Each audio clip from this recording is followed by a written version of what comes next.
Voilà 5 règles pour bien faire tes citations en philo. 1. Des citations courtes. Cite un mot, une expression, un bout de phrase, pas 3 lignes. 2. Des citations dans les règles, c'est-à-dire, entre guillemets, suivi du numéro de ligne entre parenthèses. Si le texte n'est pas numéroté, c'est à toi de le faire. Si c'est une citation perso dans une dissertation, il faut donner le nom de l'auteur et le nom du livre ou de l'article. Si tu te souviens à moitié, tu peux citer sans guillemets.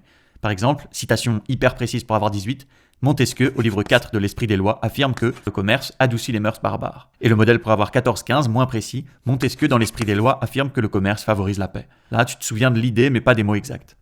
3. Des citations qui ont un sens. Tu peux couper le texte avec 3 petits points entre parenthèses, mais il faut que la phrase ait du sens et que l'important soit sur la copie. Alors la femme, 3 petits points, cheveux, non, ça veut rien dire. Par contre, alors la femme, 3 petits points, lui tira les cheveux, oui. Le but, c'est que le correcteur puisse lire et comprendre sans avoir à se référer au texte. 4. Des citations intégrées au devoir. Ne dis pas « il critique la peine de mort », entre guillemets, affreuse, ligne 4. Même si je sais que parfois on fait ça en français, en philo, mais aussi en français, je pense, c'est toujours mieux d'intégrer les citations dans une phrase. Par exemple, Victor Hugo affirme que la peine de mort est, entre guillemets, affreuse.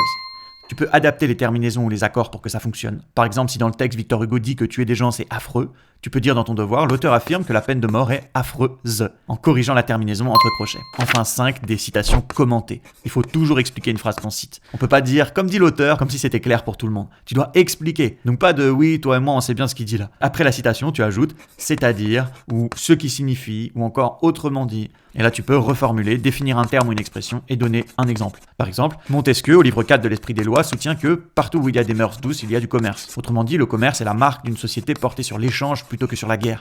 Par mœurs douces, il faut entendre ici un certain attachement entre les humains, l'évitement de la cruauté et de ce que Montesquieu nomme le brigandage. Et voilà pour ces 5 conseils de citation.